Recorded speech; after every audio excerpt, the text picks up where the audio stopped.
जय गुरु जी। संगत जी, हम हजरत निजामुद्दीन औलिया के बारे में आज बात करेंगे। उससे पहले गुरु जी का मंत्र जाप कर लेते हैं। ओम नमः शिवाय, शिव जी सदा सहाय। ओम नमः शिवाय, गुरु जी सदा सहाय।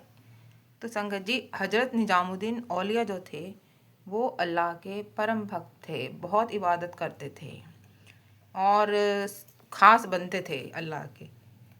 तो एक बार एक शख्स बहुत ज़रूरतमंद होता है, उसको 3 बेटियों की शादी करनी होती है अपने, और वो ये चाहता है कि मेरी पैसों से कुछ मदद हो जाए। तो वो हजरत निजामुद्दीन औलिया के पास जाता है और बोलता है कि आप बादशाह हैं बहुत बड़े, मुझे किसी ने बताया है आपके दरवाजे से कोई खाली नहीं जाता। तब हजरत निजामुद्दीन औलिया बताते हैं कि बादशाह तो वो एक परवरदिगार है ऊपर वाला, मैं तो बस उसकी सल्तनत में रहने वाला एक मामूली सा इंसान हूँ। वो चाहे जितना भी अपने खजाने में से किसी को दे सकता है, मैं तुम्हें क्या दे सकता हूँ। फिर भी वो शख्स कुछ विश्वास करके उनके पास, हजरत निजामुद्दीन औलिया के पास रह जाता है। अब कई दिन इंतज़ार करता है, ना कोई भेंट आती, ना कोई उसको एक सिक्का तक मिलता। तो एक दिन जब हजरत निजामुद्दीन औलिया उसको बुलाते हैं उसकी मदद करने की मंशा से, तो उसको अपने जूते दे देते हैं। तो जूते उतार कर उस शख्स को दे देते हैं। तो जूते इतने कीमती भी नहीं होते, फिर भी वो शख्स कुछ उम्मीद से उन जूतों को लेकर बांध कर अपने रुमाल में वो चल देता है। तो वो सोचता है कि मैं इन जूतों से क्या कर लूँगा, हैं तो जूते ही, मैं अपनी बेटियों की शादी में कैसी मदद ले सकता हूँ इन जूतों से। तब वो एक सराय में ठहरता है, तो रात में वो सो जाता है। तो उसी वक्त क्या होता है कि अमीर खुसरो, जो कि हजरत निजामुद्दीन के शिष्य होते हैं, जिनके जूते उस व्यक्ति के पास थे, तो अमीर खुसरो वहाँ से जाते हैं तो अपने साथी घुड़सवारों को वो रोक देते हैं और बोलते हैं कि मुझे अपने गुरु की खुशबू आ रही है।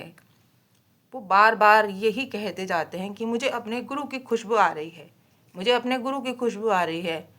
पर घुड़सवार कहते हैं कि आपके गुरु तो, आपके मुर्शिद यहाँ से बहुत दूर ग्यासपुर में रहते हैं, तो यहाँ कैसे खुशबू आ गई आपको। तो वो उनकी बातों को अनसुना कर देते हैं और उसी दिशा में बढ़ते चले जाते हैं जहाँ से खुशबू आ रही होती है। तो वो उस शख्स को उठाते हैं और उससे पूछते हैं कि सच बताओ कि तुम्हारे पास से मेरे मुर्शिद की, मेरे गुरु की खुशबू क्यों आ रही है। तब वो बताता है कि मैं उन्हीं के पास से आ रहा हूँ और मैं आपके गुरु के जूते, यानी कि हजरत निजामुद्दीन औलिया के जूते लेकर आया हूँ।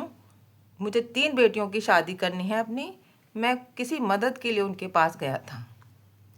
तो वो अमीर खुसरो कहते हैं कि मैं इस लायक तो नहीं हूँ कि मैं अपने गुरु के जूते खरीद सकूँ, पर क्या तुम मुझे 50,000 सिक्कों में, सोने के सिक्कों में इन जूतों को दे सकते हो। मैं तुम्हें और बहुत बड़ी रकम भी दे सकता हूँ, पर मुझे वापस जाना पड़ेगा अपने घर। तो वो हैरान हो जाता है, वो जो मदद लेने के लिए आता है शख्स, वो हैरान हो जाता है कि 50,000 सोने के सिक्के मुझे देने को तैयार है। तो संगत जी, इस किस्से से हमें ये पता चलता है कि हमें उस शिष्य के प्रेम के बारे में पता चलता है, और हमें ये भी इससे पता चलता है कि अल्लाह के बंदे कब किसकी मदद कैसे करते हैं वो हम नहीं जान सकते। जय गुरु जी। शुक्राना गुरु जी।